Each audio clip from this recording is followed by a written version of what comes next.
It's the final round of Slamfest for 2013 and the door-slamming demons have trekked to North Queensland for one last showdown.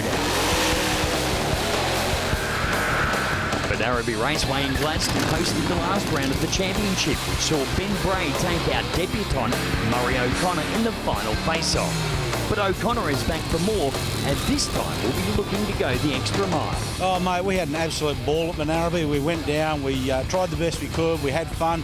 Luckily, we got a couple of good runs in at the right end of the day, so yeah, we're very happy with the way things went there. We had the car set up fairly aggressive. We're a little bit big-headed like that. We'll leave it a bit on the angry side rather than softening it up, and unfortunately, the Jew came in down there before the final and just didn't agree with what we'd done with the car, so...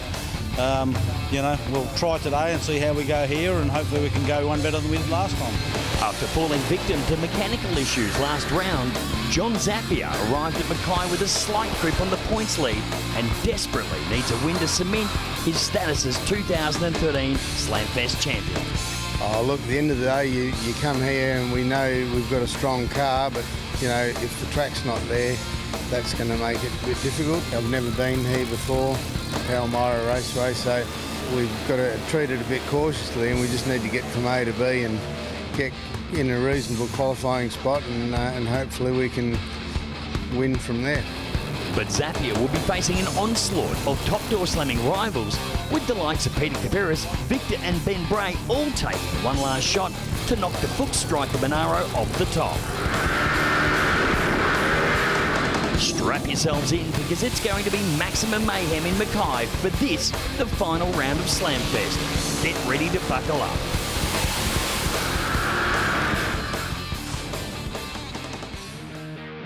Round one of Slamfest took off from Heathcote Park Raceway in Victoria, with 2012 champ Peter Capiris returning to defend his title. And he didn't disappoint, putting in a 3.8 second pass on his first run. So, will PK be able to marginalise that gap? Let's have a look. PK gets out, of course. Peter Capiris 398, 307 kilometres, straight at the head of the throttle. Will put this thing sub 4 seconds. But not to be outdone, Capiris' old rival John Zappia would put in an equally impressive sub 4 second run, catapulting him into the semis. Feet and all the rest of it, how many times these guys have matched up now. Oh, Zap comes out near the centre line. Benny aborts with a 427, but John Zappia, another 396, 302 kilometres per hour. Well, you're right, mate. This track has got teeth. The first semis for 2013 was an all-star spectacle. Capiris would take on the burnout king Victor Bray, with Zappia facing off against John Brunner. Capiris brothers Saratoga. 5-1-5 to a 5-1-5. It's even Steven across the boards. 382.5, 260 kilometres. That's the fastest time we've seen at Slamfest. And of course for Victor Bray, 4:05.3. Peter Capiris just took the lead and stretched it out at 382. That is the quickest run that we have seen in the Slamfest series by quite a margin. Quite phenomenal, that run. This track's got some teeth. He can load this thing up now. The route-style supercharger should make John Brunner a little bit quicker off the front half of the racetrack, but watch for John Zappia to come home at the top end. Huge hole shot for John Brunner, side by side at the finish line. That was close. John Zappia gets the win, a 4:31. John Brunner, a 4:47. But I tell you what, the reaction times made that a whole lot closer. Look at the hole shot that John Brunner got off the start line. And, man, I don't think either of those guys would have known who'd won that. No, not at all. And I couldn't wait to see the replay. Great shots on board of John Brunner's car, having a look at Zappia, of course. And you're right, Brunner got out with a little more power straight off at the head of the throttle, but it was Zappia who made the power. So the final of round one was a clash of the Titans. Peter Capiris, continuing his winning streak from 2012, would face his old foe John Zappia, with both men looking to boost their 2013 campaign with conviction. Both cars bumping in, the revs come up. Who's going to win Slamfest round one 2013? Whoa, both cars getting loose at around the 300-foot mark. It will be Peter Kapiris, 4154, 269 kilometres per hour.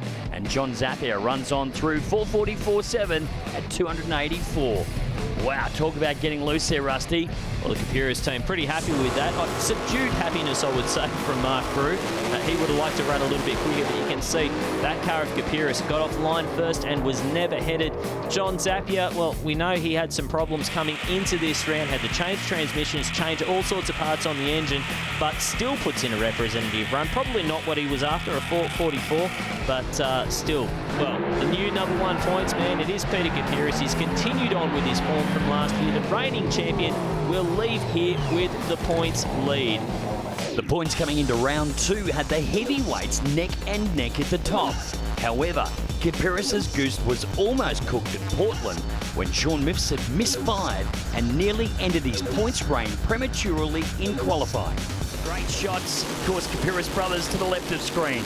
Sean Mifsud to the right of screen. And good run on both sides. Oh, way out of shape for Sean Mifsud. That is a huge crash.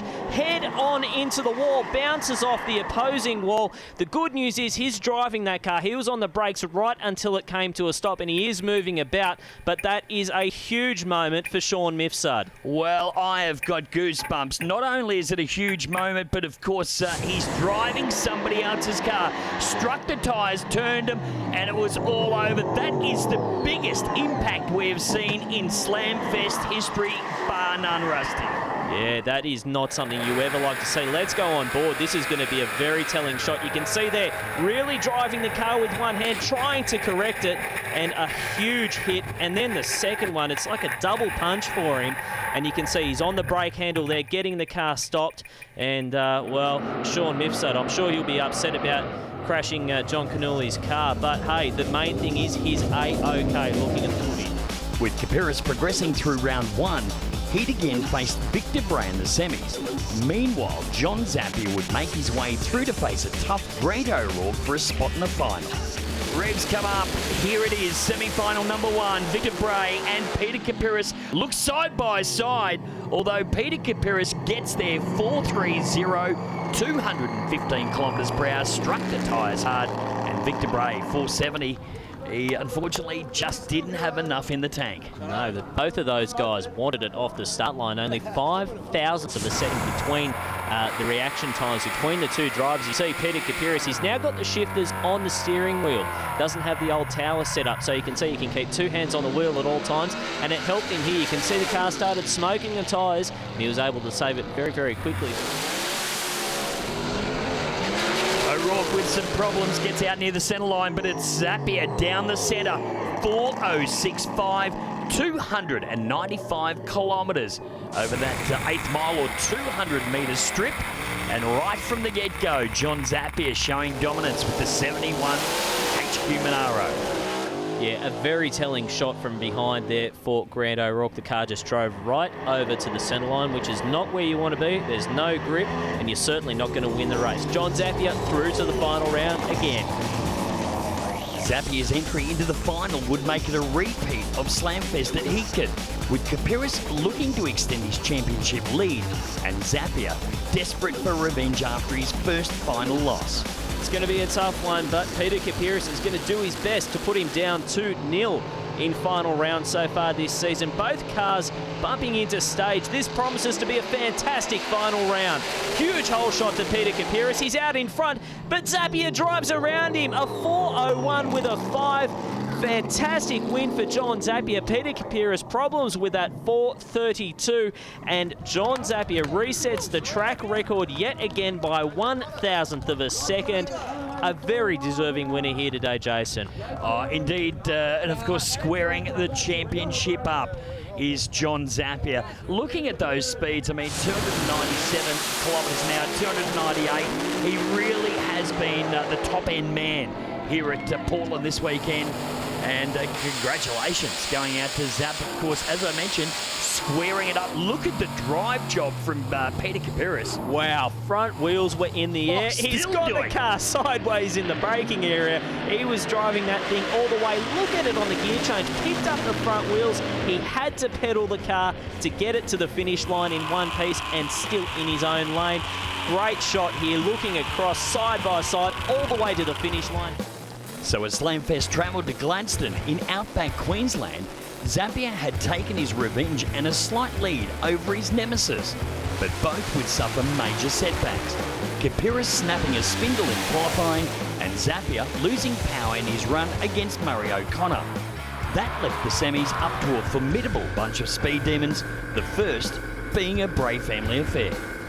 And, well, Jason, this is going to be a big one. Ben Bray, Victor Bray, who's your money on? Oh, tough question. I mean, you've got the experience of Victor Bray, but you've got the hunt, the want for it from Ben Bray.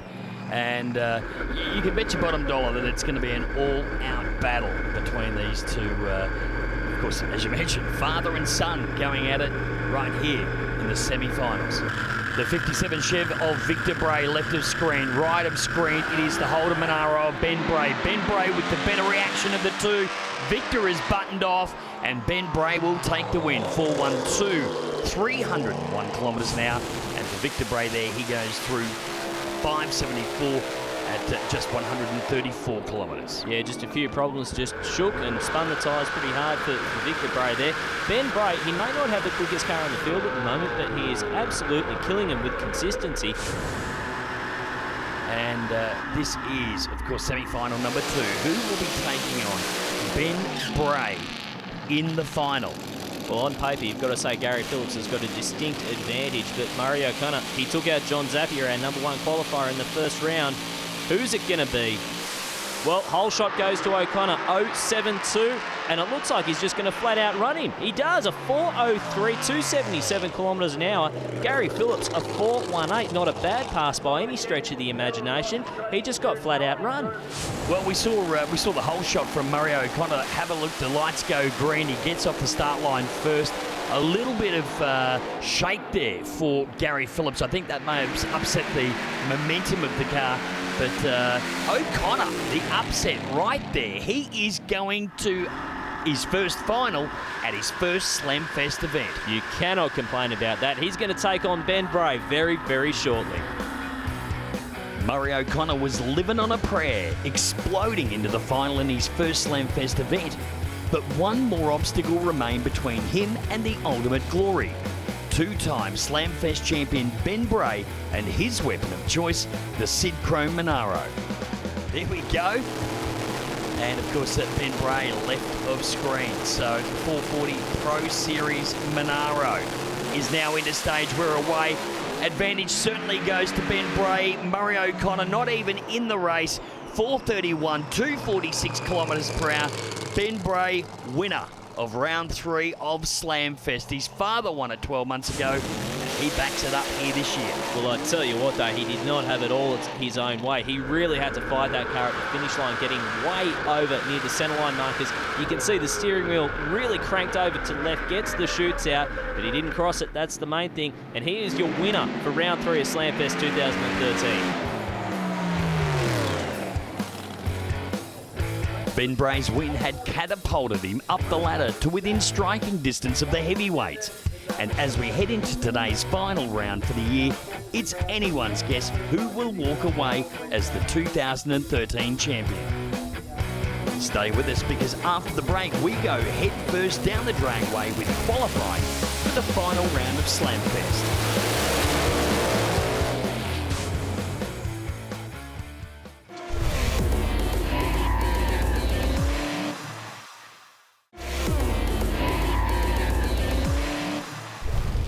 Ben Bray's now famous Sid Chrome Monaro has been dominating drag strips for well over 10 years. As he prepares to take delivery of a new Bray racing machine for next season, the 2 times Australian champion takes us through the Murray Anderson-built Black Beast that has terrorised his rivals. Well, originally when Murray built the car, I bought it off him. It had a leather bar in it, and we set the engine right back. And back in them days, the reason we did that was from the old 57 Chev I used to race. We got a lot of data off it, so we tried to make the car as close as we could to that.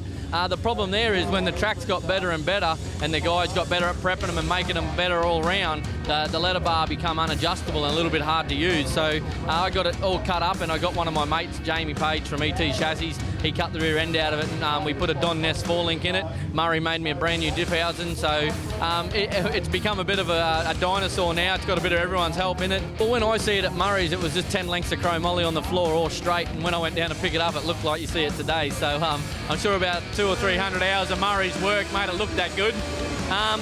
Use a lot of aluminium in the tin work, all the firewall and all that, just flat sheet of chromoly, and then we have an aluminium engine plate in it that holds onto the engine, obviously about 8 to 10 mil thick so the engine doesn't turn around the car. The outside skeleton of the body is just made out of carbon fibre, and the windows are just Lexan, so they're pretty much just plastic. So as you go down the track sometimes, you see on alcohol funny cars it's really bad in, and the aerodynamic cars like mine and all that, with the big front windows, the windows will suck in just because they're only 3 mil thin. But the way we get them as bare rollers. Murray plumbs all the brakes and everything for us, so we put all our electronics in it. We make all the little changes that we like to do. We put our own diff center in them, because anyone here, everyone has their own combos. There's like 100 combos you can run in ratios. We mount the motor in it, get the pipes made, spend about 300 hours with the Speedflow fittings and making a lot of Speedflow lines there for the oil lines, fuel lines, puke lines. So all up, it probably, when you get delivery of the car, it's probably nearly another 4 to 5 weeks of just making all the little things before you can even start it. The new car is a 1979 Corvette. It's a pretty trick-looking car. I wish that it was finished today so I could show everyone what it looks like. I've seen photos of it. Murray wants everyone to wait to see it till it's finished, so I can't let anyone see it just yet. We've put a couple photos. Bobby Bennett put one on Competition Plus of the mould and all that. But yeah, it's a pretty slick car. I've gone left-hand drive. It's coming out with a 4-link in it. And we're going to try everything in it. Like I'll have that car running good 5-second passes before I bring it to the track and compete in it. I'm not going to bring it out there running 630s and not qualify.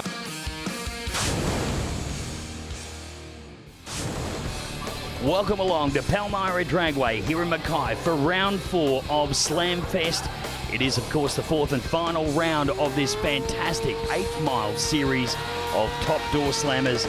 And, of course, we are in for a massive, massive day of entertainment. As you can see, plenty of entertainment and action both on and off the track. The crowd loving all of the pre-top Doorslammer action as we take a look at the board.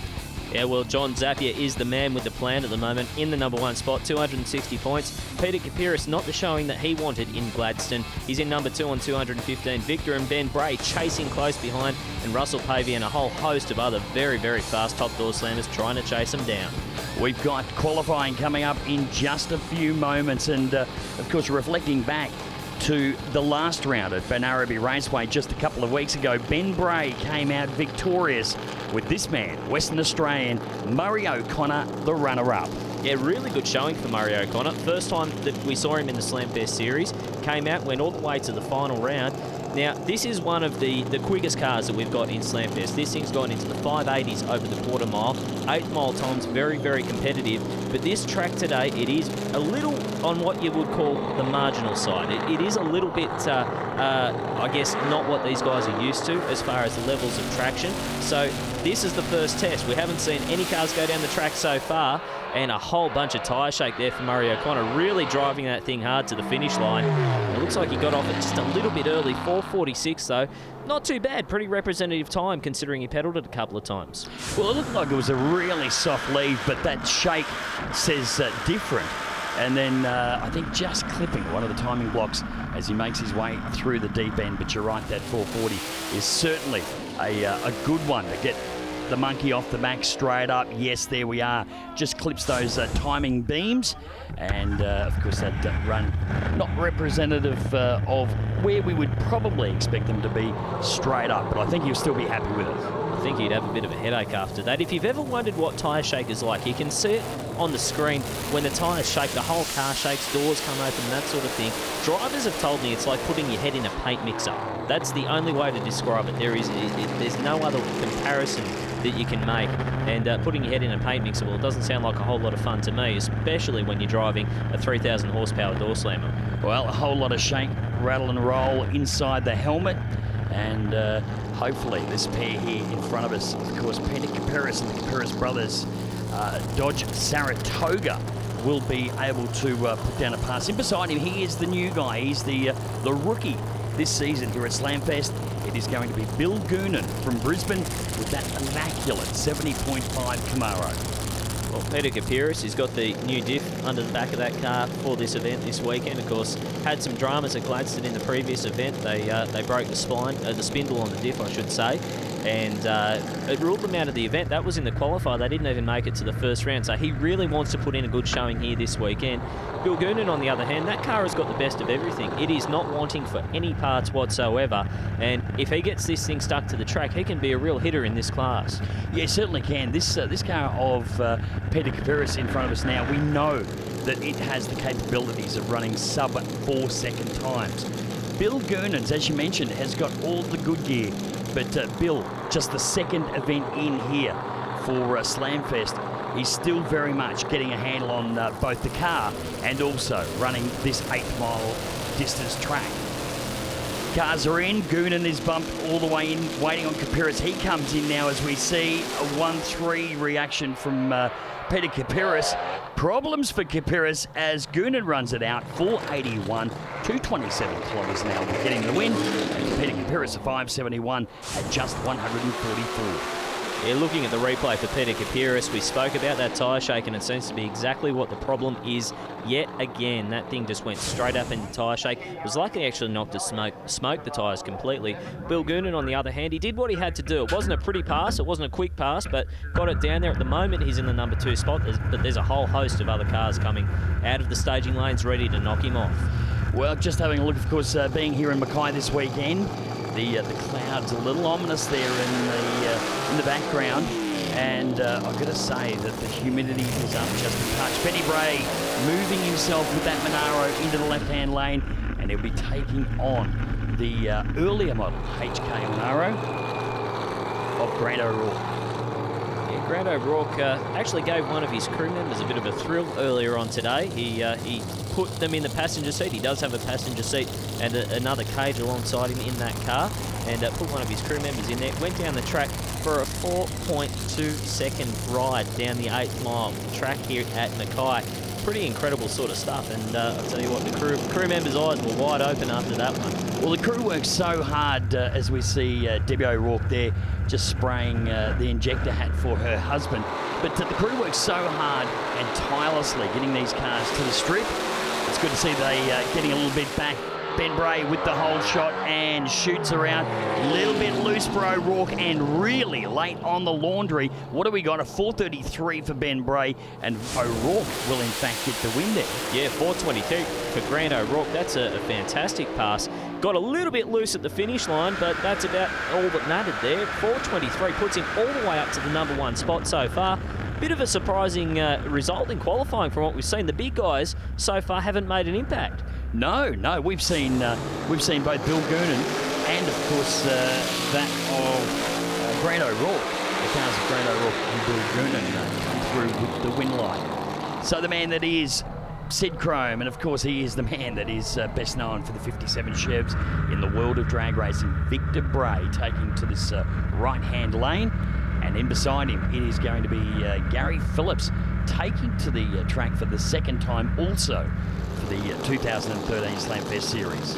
Yeah, good to see Gary Phillips back and running, of course, in the Studebaker yet again. This car, I mean, there is nothing wrong with it whatsoever. It won an Australian Top Doorslammer Championship, as has Victor Bray many, many times. But it would be nice if we saw Gary out in his new Camaro. Unfortunately, had a testing accident with that car. But without any shadow of a doubt, this thing is capable of knocking off anyone in this field. It is one of the quickest, most consistent door slammers that you will find in Australian drag racing. The Lucas Oil Products Studebaker, well known Australia-wide, as is that Sid Chrome 57 Chev. And I guess, Rusty, if I had $1 for every time these guys had lined up side by side on a drag strip, I wouldn't be sitting here. No, not at all. These are probably two of the most intelligent guys when it comes to fuel systems and alcohol engines in this country. In fact, even in the world, these guys have made so many passes up and down the quarter mile. And the experience shows when you're on a track like this that's a little bit marginal. You can see Gary Phillips pedalled it a couple of times, gets it to the finish line. 4:35 is a representative run, even despite that pedal. And Victor Bray, well, problems to him, only a 5.5 second run. You can see shake on the camera yet again. Gave it a pedal, and that was about all that she wrote. She was not going anywhere in a hurry. The 5.50, not what we've come to expect from Victor. Well, Victor Bray had the marginal hole shot. He got off the start line first when the lights went green. But it was, of course, this Lucas Oil's Studebaker that got to the finish line, the stripe, as we call it, first. And he will take the win here in qualifying. Now, what you've got to remember as well, this is a quarter-mile racetrack, but we're only running to the 8th mile for the Doorslammers. This is what it's all about. It's all about outlaw, quick, short, sharp races. And remember, there's no second chances. You get out there. If you mess up, despite anyone who you're racing against, you will lose. As we see John Zapier get way out of shape in that Monaro. He's going to take on Russell Pavey in the United Tools 63 Corvette.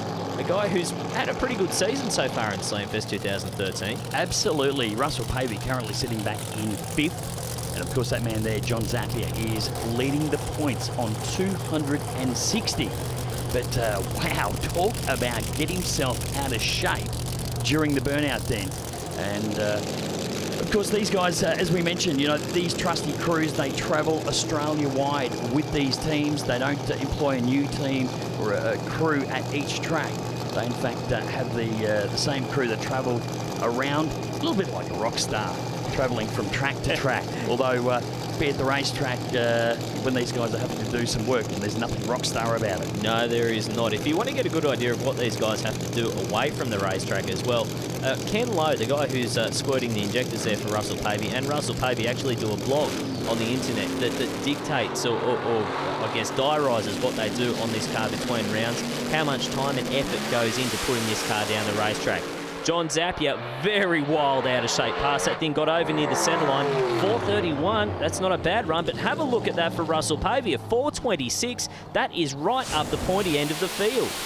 Well, it certainly is. I think it will put him into the #1 spot at this stage.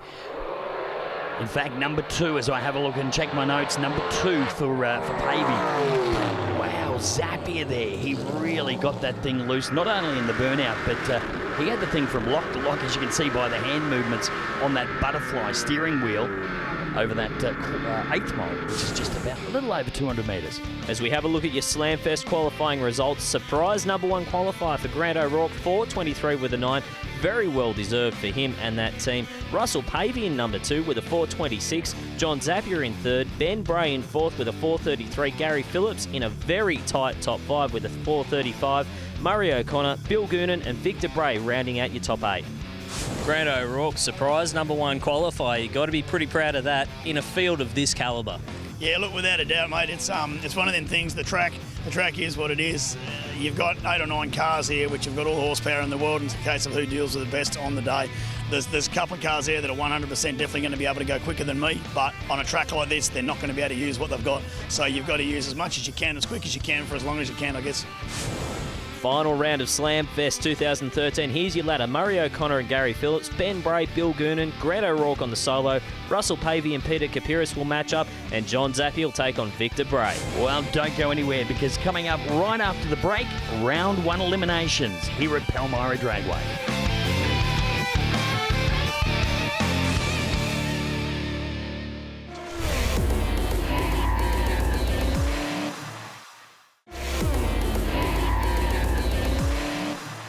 Aussie Slamfest founder Peter Kapiris has been drag racing for over 23 years, flying down the tarmac in a variety of cars. But his most impressive and intimidating ride is his current weapon, simply known as the Batmobile. Kapiris Brothers team manager Jeff Cuttajar takes us through the car that has excited Doorslamming fans nationwide. Well, the car in front of us we got here come about. We bought a chassis off Murray, had it in the workshop, I reckon, for probably a year. And then Peter gave me the word, no more old car, let's do a new car. We were going to do the Studebaker, which we always loved. It had a Batmobile look about it, and it was good to us. Won a championship with that car, and Murray Anderson had some ideas for a body and all that. And we took the car to Murray's. I still remember this. I was driving my mate's. Actually, he was driving his Silverado, and I looked and he had big mirrors. We drove out of Murray's workshop, and I seen the Saratoga body on the ground with the windows cut out, and I said, that is mint. Put the brakes on, went back. I said to Murray, I want to do that car. Mark Brewer and I just went mad on it. I went weekends. I don't like working weekends, but I did. All right. Unless I'm at the racetrack, I don't mind working weekends. Put it together. You know what? The car showed promise straight away. It wasn't to everyone's taste. We put it out there. It was just gel coat. We put it in the panel shop.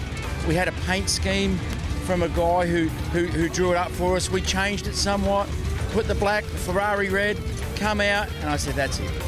All right. And then people just changed their whole view on the car. They said, wow, that even looks fast, just sitting there. So, you know, it is the fastest out there at the moment.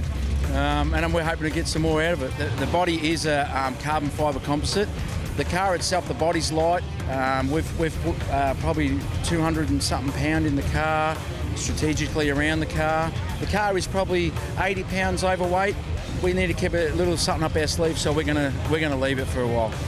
I reckon this is still it, because if you can stand back at your own car and your own team and look at the side of it and say, wow, that's still doing it, then yeah, this car for me at the moment, it's still there.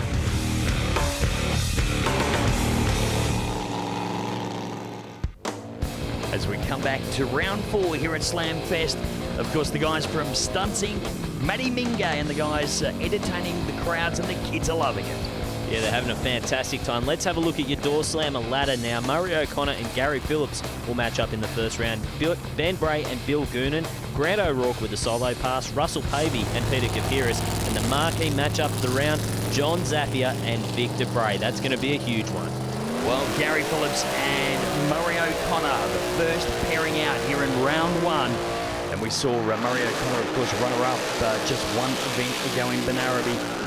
And now we see 16 times national champion Gary Phillips in the Lucas Oil Products Studebaker taking him on. Well, these guys had challenging qualifying runs, I guess that's the best way you could describe it. Murray O'Connor had a couple of stabs at the throttle, got over the centre line and tagged a couple of the cones. Gary Phillips, on the other hand, he had a couple of pedals at it, and really it's not what we've come to expect from either of these two races. Usually they show up, they go straight in the centre of the lane, and usually put down some very, very quick times. But on this marginal Palmyra dragway track, I guess it's really levelling things out. Yeah, it certainly is. I mean, you know, you can have all the horsepower in the world, but if the track's not there to throw it at, then they are definitely all on that even playing field, as you mentioned. You know, I've got to mention also, great to see such huge crowds coming in from right around. Each of our rounds, of course, starting off down in Victoria and then moving to Queensland. We've seen great crowd sizes all through the 4 rounds, and fantastic to see. Just thought I'd make note of that. All right, on board there for Gary Phillips, Murray O'Connor in that beautiful XM Ford Falcon. It is an absolute work of art. All right, away we go. Phillips with marginally with the reaction, but it is O'Connor who gets way loose. He will get to the stripe first. 457, 230 kilometres per hour for the win. And Gary Phillips, 551 at just 146. Wow, how close to the centre line did Murray O'Connor get here? In fact, it looked like the back of the body panel is actually washed over. Now remember, to cross the centre line, it needs to be the tyre on the line. On board, man oh man, that's close. I'm glad I'm not making the decision, but he did get to the stripe first. That's all that counts. Let's go on board with Gary Phillips now. You can see a little bit of tyre shake. Murray O'Connor getting loose out in front, and that's all she wrote. It's over for Gary Phillips. Wow, I tell you what, that was a cracker. Now Bill Goonan coming forward. He's going to be taking on the ever seasoned Benny Bray in this Sidchrome 440 Series Holden Monaro. So the Camaro? Maybe the Camaro and the Monaro. The Camaro. I think I've just brought a new brand of car to Australia. This car, as we mentioned, of course, newly imported from the US of A. And there is Bill's partner, Michelle, up front doing all the guide back duties. And they're very much a new package, a new deal when it comes to this car. But they've got a wealth of experience giving them a hand. Yeah, they've got a lot of people keeping an eye on things in that pit area. And Bill Gurnon, I mean, he's no stranger to supercharged applications by any stretch of the imagination. He is a former Supercharged Outlaws racer, so he does have some kind of experience with these kind of cars. But, you know, the difficult thing is you come in with this sort of a racetrack.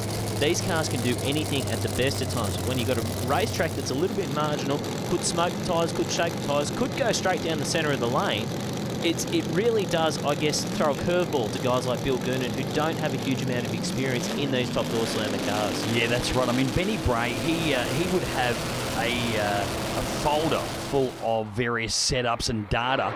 All right, let's get on to the race side of things. 0.99. Oh, Gurnon down the centre smacks a couple of timing markers, and that will cost him the race. It is Ben Bray, 4:39, 281 kilometres. We see that Ben gets out very, very sharply. The car of Bill's just keeps on pulling left and consequently takes out markers. And that is all she wrote for race 2 here in the first round of racing. Pretty conservative pass, really, from Ben Bray. It's not the win at all cost, you know, have the thing set on kill kind of attitude that we've seen from Ben. But I guess, again, when you've got this type of racetrack, you've got to finesse it down there. You can't just be throwing brute horsepower at it and hope that it sticks. Well, one guy who did manage to get it to stick in the qualifying round was Grant O'Rourke. He comes in as your number 1 qualifier, had a fantastic 4:23 in the qualifying round, and with the solo pass here, that's a good sign for him. But remember, he needs to go quick to make it count here in Slamfest. Yeah, absolutely. This is do or die, and as you mentioned, he went into the 4.2s. I think just 2 of our 8 cars into the 420 region. So the V8 Knights HK Monaro is certainly pointed in the right direction. And of course, last drive of this car for Grant O'Rourke this weekend. The car is, in fact, the new owner is here this weekend, ready to pick it up and take it home after this event. Yeah, it's got to be mixed emotions for Grant O'Rourke because he's had a lot of good times in this car, and I guess you could say a few lowlights as well in this car. But I mean, it really is a unique Doorslammer as far as the body style goes, and it really is getting the fitting send-off that it deserves this weekend with Grant O'Rourke. Well, no better way than putting the thing on the top of the qualifying board. All right, so O'Rourke on a solo due to the fact that he was that number 1 qualifier. He gets way loose, keeps the thing off the wall for a 4:32 at 2:51. But whoa, boy, no chutes either. The chutes just did not deploy, but that thing stepped out big time. Well, the only guy whose eyes are wider than Grant O'Rourke is the guy who just bought that car. Man, he got close to the wall, almost scratched the shiny off it. And, well, he still got down there with a 4:32. A good run in the end, but I'll tell you what, he took the long way to the finish line, didn't he? Sensational drive job from Grant as well. I mean, you see that the car actually picks it up and gets onto 3 wheels. And that is the shot that we see. That's the shot that Grant O'Rourke would have had a good look from, and from inside the car, obviously, but wow. Ripping down the drag strip since 2007, Russell Pavey has made a name for himself in his unique United Tools Corvette. This machine was a passion project for Pavey, who spent an entire year fine-tuning the weapon before exploding head-on into Top Doorslammer. Well, Top Doorslammer represents the fastest sedans in the world, so when it finally came time to aim for something, we decided to aim high. So there was no other class for us other than Top Doorslammer.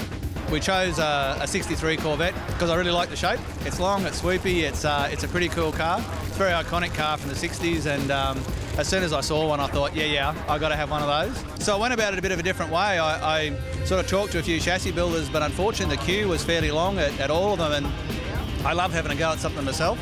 So got on the internet and found Vanishing Point race cars in America who were offering like a do-it-yourself chassis kit. So it came with all the bars and like a big plan, like a Meccano set.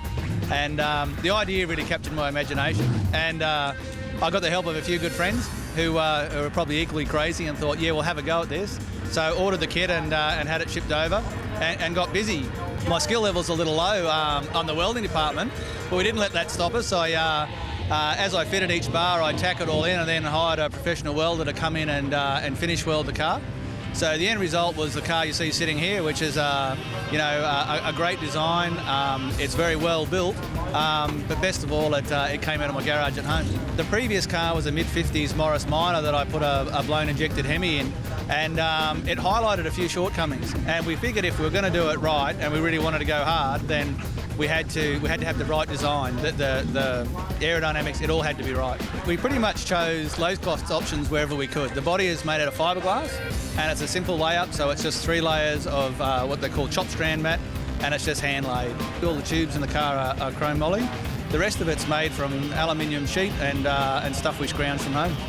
At the end of 6 weeks, we had the car sitting on the jig, what we thought, the chassis part of it done, and we thought, oh yeah, we're going racing, tomorrow. It took another 6 months from that point on, and the help of quite a few friends. Mounting bodies, swinging doors, wiring, plumbing, brakes, suspension, fuel systems, oil systems, parachutes, the list just goes on and on and on, and all of it's got to be done right. And it took just under a year from start to finish to get it out to debut. If you have a look around the pits, you'll discover that we're all run the same style of engine, with just a few minor differences. The PSI supercharger is just mandatory for the class. It makes the most amount of power. So really choosing engine parts was kind of the easy part. In fact, making the horsepower is actually the easy part. Making it work is where all the action's at. I'd love to do it again, as crazy as that sounds, because they're a tremendous amount of work, but I'd love to do it again, and I do it all exactly the same way.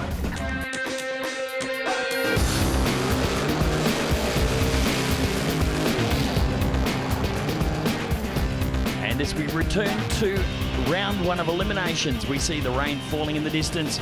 Of course, we have had a small delay due to the rain, but we are back to the action with the Kapiris brothers, Dodge Saratoga. Peter Kapiris, he will be taking on Russell Pavey. Bit of an interesting one here for Peter Kapiris, because he comes in as the lower qualified car. That gives Russell Pavey lane choice, which means he gets to choose which lane he goes racing in. And obviously he's taken the right-hand one, thought that was a little bit better, which means Peter Kapiris, technically speaking, could be at a bit of a disadvantage here. If there is any difference within the lanes whatsoever, where there's a little bit more rubber, maybe a little bit more traction in the right-hand lane, then, well, Peter Kapiris could be up against it here, and this could be his championship on the line. Rusty, something that we have seen, or I should say haven't seen, is a lot of tyre smoke from these cars. We just saw that burnout there from the rear end of Peter Kapiris' car, and the car really didn't stand up on the tyres and make lots of smoke, which of course then puts heat into the tyres. But instead, it just literally porpoised and bounced its way left to right before bringing it back. So you're right, the lane choice could have a massive part to play. Mark Brew right here on screen. Here's the crew chief. We got a problem? This is not good for Peter Kapiris. It looks like they may have had a pulley seize up on the blower. It looks like it's starting to shred that blower belt. That is not good, and that is it for Peter Kapiris. Mark Brew's had the finger across the throat sign. That's it. This championship is all over for Peter Kapiris, and this will send Russell Pavey on a solo pass. Well, not good news at all for the guy that is sitting second in the championship. However, this man right here, Russell Pavey, he has got the opportunity to gain some very valuable points. Gets loose. We can see a couple of spots there on the camera screen, and we see that he runs on through 448, 162 kilometres. In fact, 162 miles per hour. And just checking the replay, he gets the thing. Whoa, there you go. Right over. He'd already passed the finish line, the 8-mile finish line by that stage. But still, you can see this car just wandering all the way around. And as I said, check out the raindrops on the screen there. Yeah, a little bit scary, that one. As we have a look at the replay now, what we're talking about, there's an idler pulley on the front of the motor here for Peter Kapiris. That's seized up by the look of it. Very uncommon thing in these Doorslammers and these blown alcohol engines. But what it does mean, it means it strips all the teeth off the blower belt. It means the blower can't make the boost and the overdrive that it does, and basically robs the car of all its horsepower. That thing wouldn't have moved an inch if it went into start. We are seeing a rush of urgency now with Victor Bray and John Zapier here in round 1. The teams know that there seems to be a little bit of moisture coming our way here at Palmyra Dragway, and they want to get this first round run and done. So, series leader right there in the Fuchs HQ Monaro. That is John Zapier from Western Australia. And in beside him, of course, it is Victor Bray from Brisbane, Queensland in the Sid Chrome 57 Chev. Now, John Zapier is probably breathing a little bit easier now. He knows that Peter Kapiris is out of racing. He was lined up in the lane behind him. He would have seen what happened, which means that his closest competitor in the championship is now out. That gives him a little bit of breathing space. Doesn't mean that he's home and hosed yet, because we've still got a few more rounds of racing left to go here today. If the man in third place, which is the man right next to him, can go through, win the event and set low ET, he could very well pass him for the championship lead and the win. So many variables. Of course, Victor Bray sitting third in the championship. John Zapier, as we mentioned, sitting first. So there is a lot riding on this particular race right here now. This is a huge race. This one is for all the marbles right now. Basically, John Zapier wins, he's your champion. Victor Bray wins, he can still win the championship. So, we'll let you ride on board. Revs come up for John Zapier. Bray now starting to bring them up as well. We're away with greens. Reaction advantage to Zapier. He will drive it out the back door there. Goes 4.30 at 284 kilometres per hour. And Victor Bray slowing with a 4.83. Well, that basically sews up the championship right there for John Zapier. Goes through 4.30. Got a little bit loose again just after the finish line. Let's go on board. You can see he really had to drive that thing. A couple of stabs of the throttle. Hand goes up to the chutes, and that's all she wrote. Well, it certainly is. He had a real handful as we check out from Victor Bray aboard Victor Bray's car. We see that Zapier just streaked away from him and, of course, was slowing pretty much from about half track. Well, unfortunately, after the first round of racing, the rains did indeed come. Here's what your semi-final matchups would have been. Ben Bray taking on your number one qualifier, Grant O'Rourke, and Russell Pavey would have been taking on John Zapier. Well, Grant O'Rourke, number one qualifier. He got through in the first round after that very good quick pass, but it was pretty wild, wasn't it, the first round of racing? Yeah, mate, look, it's one of them things. I know I said it all before, but you just got to do whatever you got to do, and the track's pretty slick, but it's the same for everybody, you know, so, I guess we got it pretty good. Well, unfortunately, the weather's sort of called the event here. There's not much more you can do about it. You've got to be a little bit disappointed given the way the car's been performing this weekend. Oh, look, absolutely. But, I mean, it's not just me. There's three other guys. There's four of us that are left. We're all still in. And it's anybody's race, mate. It's not about the ultimate track with the ultimate horsepower. I mean, the four guys that are left, any one of us could honestly, genuinely win it. And, it's a credit to the other three guys and myself, I guess, for getting as far as we did. But that's it. We can't do much about the weather. Well, Peter Kapiris, this is not a sight we usually see. You out of your driving suit after the first round of racing. What happened, mate? Oh, the idler pulley on the blower belt seized up, and it's just started chewing the belt. I mean, I wasn't going to go anywhere. I thought I might, Mark coming out and look at it, and he sort of give me the old cut it off. So I had to cut it down. That would have broken the belt, taken half the stuff out with it. So now I know this is going to be a bit painful. The championship, it was pretty close. You did have an outside chance coming into this race, but the last two events have just about knocked you out of it. Yeah, well, they have. I mean, I broke the diff at Banana. That put me behind, and this just killed me. So, yeah, but that's the way that goes. Well, here's your points wrap up now for the Slamfest 2013. You'll note that they didn't change after Eliminations Day. That is because no points were awarded. John Zapier is your champion, 260 points. Peter Kapiris, last year's champion, finished up in second spot. Victor Bray, Ben Bray, and Russell Pavey rounding out your top five. Well, John Zapier, you're the champion, but this isn't exactly the way you wanted to finish the season, is it? Rain's got the better of the event. Yeah, no, that's right. It's that's Queensland for you. The East Coast keeps throwing up this strange weather, but hey, we'll take it. The Fuchs Striker Monaro, we got an 8th mile championship. We were leading it last year, but we didn't come to do the Queensland rounds. And I basically gave that to Peter. I could have come and if we had a good run, we would have been okay with it last year, but we got it this year. So now we've got to concentrate on trying to catch up on the quarter mile. We're up the top, they all want to knock us off, and it just makes me more determined to try harder and make sure we stay out in front, Well, unfortunately, that wraps up round 4 right here at Palmyra Dragway. due to the rain, we have seen, of course, a non-event.